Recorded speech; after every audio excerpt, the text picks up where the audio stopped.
क्या अप्रैल 2026 से share buyback पर टैक्स रूल्स पूरी तरह बदलने वाले हैं? क्या इसका सीधा असर इन्वेस्टर्स की कमाई पर पड़ेगा? चलिए जानते हैं कि नए रूल्स के बाद इन्वेस्टर्स की रियल अर्निंग कितनी घट सकती है। दरअसल नए फाइनेंशियल ईयर से शेयर बायबैक टैक्सेशन में बड़े बदलाव लागू हो रहे हैं, जो इन्वेस्टर्स और प्रमोटर्स दोनों को ही प्रभावित करेंगे। मगर इन नए रूल्स को जानने से पहले ये समझने की जरूरत है कि पहले कौन सा पैटर्न अप्लाई होता था। पहले कंपनीज जब बायबैक करती थी तो करीब 20% टैक्स खुद कंपनी देती थी और इन्वेस्टर्स को काफ़ी हद तक रिलीफ मिल जाता था, जिसकी वजह से कंपनीज डिविडेंड के बजाय बायबैक को प्रेफर करती थी, क्योंकि डिविडेंड पर टैक्स लगभग 30 to 39% तक पहुंच जाता था।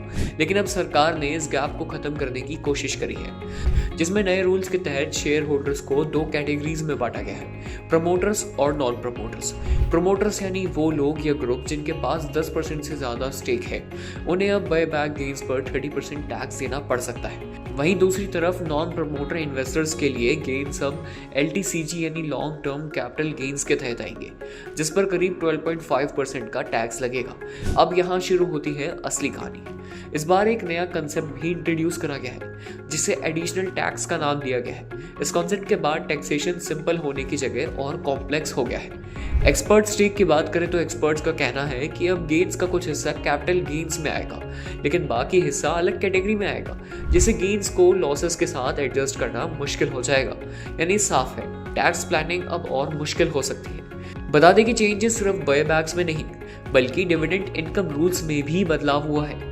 पहले इन्वेस्टर्स डिविडेंड इनकम पर 20% तक इंटरेस्ट डिडक्शन क्लेम कर सकते थे, लेकिन अब ये बेनिफिट हटा दिया गया है, खासकर उन लोगों के लिए जो इसे इनकम फ्रॉम अदर सोर्सेज में दिखाते हैं। हालांकि एक राहत की बात ये भी है, अगर ये एक्टिविटी बिजनेस इनकम के तहत आती है तो डिडक्शन अब भी पॉसिबल हो सकता है। टू कंक्लूड, सरकार का फोकस टैक्स आर्बिट्रेज को खत्म करना और सिस्टम को यूनिफॉर्म बनाना है, लेकिन ग्राउंड लेवल पर ये चेंजेस इन्वेस्टर्स के लिए कॉम्प्लेक्सिटी और टैक्स बर्डन दोनों बढ़ा सकते हैं। अब जरूरी है कि इन्वेस्टर्स अपने पोर्टफोलियो और टैक्स स्ट्रैटेजी को नए रूल्स के हिसाब से रीथिंक करें।